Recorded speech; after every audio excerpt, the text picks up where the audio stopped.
కానీ ఈరోజు నేను మాట్లాడుతుంది ఈ ప్రాయశ్చితం దేనికి మా దీక్ష అనుకుని నేను ఎప్పుడు మీ అందరికీ తెలుసు 5 సంవత్సరాల వైసీపీ పాలనలో ఇదే దేవాలయంలో కనకదుర్గ అమ్మవారి రథం తాలూకు మన సింహాలు మాయమైనవి, కొన్ని ఇబ్బందులు తప్పులు జరిగినాయి అంటే ఒక్కొక్కరు ఎలా మాట్లాడారు వైసీపీ నాయకులు. వాళ్ళెవరు ముస్లిమ్స్ కాదు, హిందూస్ కాదు, వాళ్ళెవరు ముస్లిమ్స్ కాదు, క్రిస్టియన్స్ కాదు, హిందువులే అందరూ. పొద్దున్నేస్తే తాళ్ళు కట్టుకునే వాళ్ళు, బొట్లు పెట్టుకునే వాళ్ళే. కానీ ఒక తప్పు జరిగింది, ఒక అపవిత్రం జరిగింది అంటే పదవులు అనుభవిస్తూ ఉన్నవాళ్ళు, పొద్దున లేస్తే గుళ్ళకి వెళ్ళేవాళ్ళు, వీళ్ళు అపహాస్యం చేస్తూ ఉన్నారు, వీళ్ళు వెటకారం చేస్తూ ఉన్నారు. ఈ ఎంటైర్ ఈ విషయంలో వాళ్ళు మతం పుచ్చుకున్నారా లేదో నాకు అన్నీ తెలియదు. వైవి సుబ్బారెడ్డి గారు ఉన్నారు, భూమన కరుణాకర్ రెడ్డి గారు ఉన్నారు, వారి కుటుంబ సభ్యులు ఉన్నారు. ఎవరైనా సరే మీరు మతం పుచ్చుకున్నారా లేదో నాకు తెలియదు. అవన్నీ అది మీ బయటికి చెప్పుకుంటారా లేదో నాకు తెలియదు. నేను అది కూడా మాట్లాడట్లా. కానీ మీరు బాధ్యత తీసుకున్నారు. మీరు హైందవ ధర్మాన్ని కాపాడుతానని మీరు బాధ్యత తీసుకున్నప్పుడు కాపాడాల్సిన అవసరం మీ మీద ఉంది. బోర్డుని మీరు స్థాపించారు, మేము స్థాపించాల. తప్పులు జరిగినాయి. తప్పులు జరిగితే వైఎస్ జగన్ గారు ఏం చెప్పాలి? ఒకవేళ నాకు తెలియకుండా మేము ఆయన బ్లేమ్ చేయట్లా. కానీ మీ ఆధ్వర్యంలో జరిగింది, మీరు కాన్స్టిట్యూట్ చేసిన బోర్డు వల్ల జరిగిన తప్పిదాలు ఇవి. మేము కనుగొన్నాం. ల్యాబ్ టెస్టులు ఇవన్నీ మేము ఆటలాడతామా? ఇవన్నీ వీటితోటి సెంటిమెంట్స్ తోటి మాకు బాధ్యత లేదా? నేను నిజంగా కనుక చాలా బలమైన సనాతన ధర్మాన్ని పాటించేవాడిని. చిన్నప్పటి నుంచి పొద్దున్న లేచినప్పటి నుంచి రాత్రి పడుకునేదాకా మా ఇంట్లో రామనామం ఉండేది, రామ జపం ఉండేది మా ఇంట్లో. అలాంటి రామభక్తులం మేము. కానీ రామతీర్థం విగ్రహాన్ని, రాముడి విగ్రహాన్ని శిరచ్ఛేదం జరిగినప్పుడు ఒక సగటు సనాతనవాదిగా, సగటు హిందువుగా, సగటు రామభక్తుడిగా బయటకు వచ్చి చాలా గొడవలు చేయగల సత్తా ఉన్నామని గుర్తుపెట్టుకోండి.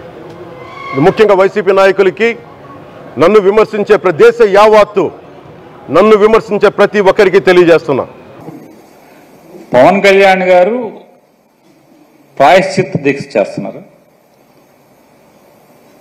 అంటే సహజంగా ప్రాయశ్చిత్త దీక్ష ఎవరు చేస్తారు?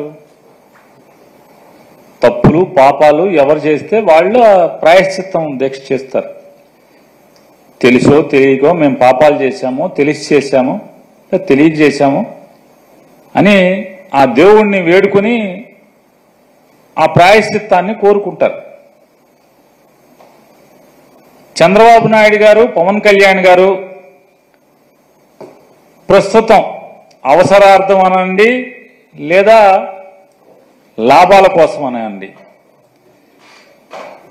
శరీరాలు రెండు వేరైనప్పటికీ కూడా ఒకే ఆత్మ కింద చంద్రబాబు నాయుడు గారు, పవన్ కళ్యాణ్ గారు ప్రస్తుతం ఇద్దరు తిరుగుతున్నారు. కాబట్టి చంద్రబాబు నాయుడు గారి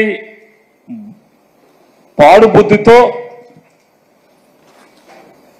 కుళ్ళిన మెదడుతో సాక్షాత్తు వెంకటేశ్వర స్వామి వారి ప్రసాదం గురించి మలినపు మాటలు మాట్లాడాడు. కాబట్టి అలాగే వెనకటికి పెద్దలు చెప్పిన సామెతగా దున్నపోతు ఈనిందని ఎవడో చెప్తే దూడను కట్టేయమని చెప్పని ఇంకొకటి దూడను కట్టేయడానికి పరిగెత్తిన చందాన ఈ తండ్రి కొడుకుల యొక్క దుర్మార్గపు మాటలని,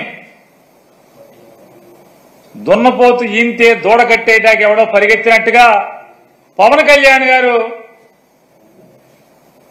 దాన్ని భుజానేసుకుని ఆ మాటను ప్రచారం చేయటం, వీళ్ళందరూ కలిసి ఉమ్మడిగా కూటమిగా